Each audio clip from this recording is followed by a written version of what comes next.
यहाँ चाहिँ म हस्बेन्डको लागि भनेर चिया पुऱ्याउन जाँदैछु है साथीहरू। So hello everyone, welcome to my new mini vlog.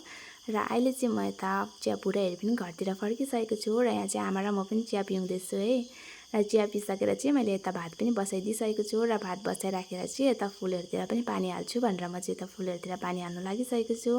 अब उता भात पनि पाक्दै गर्छ हैन, र यता फुलमा पनि पानी हाल्दै गर्छु भनेर चाहिँ म चाहिँ यता फुलहरूतिर पानी हाल्दैछु। र यो फुल चाहिँ हेर्नु न कति राम्रो भएको छ कि, एकदम मनपर्छ मलाई चाहिँ यो फुल।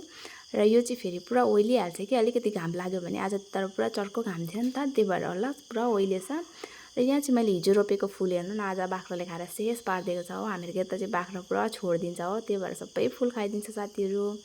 र यहाँनिर चाहिँ मेरो भात पनि पाकिसकेको छ अब चाहिँ।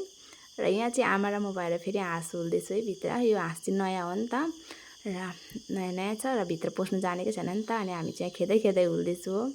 र यता चाहिँ म सब्जी काट्नु भनेर बसिसकेको छु। यहाँ चाहिँ भित्र आएर सब्जी काटेकै साथीहरू मैले चाहिँ। आज चाहिँ पुरा गरम छ नि त, त्यही भएर फ्यान लगाइ गर्दैछु हो। र यता चाहिँ मैले सब्जी पनि काटिसकेँ। यहाँ चाहिँ आलु, र मैले चाहिँ यता आलु भाजी गरेँ, र त्यो अघि काटेको भेन्डीको चाहिँ मैले दाल बनाएकै साथीहरू।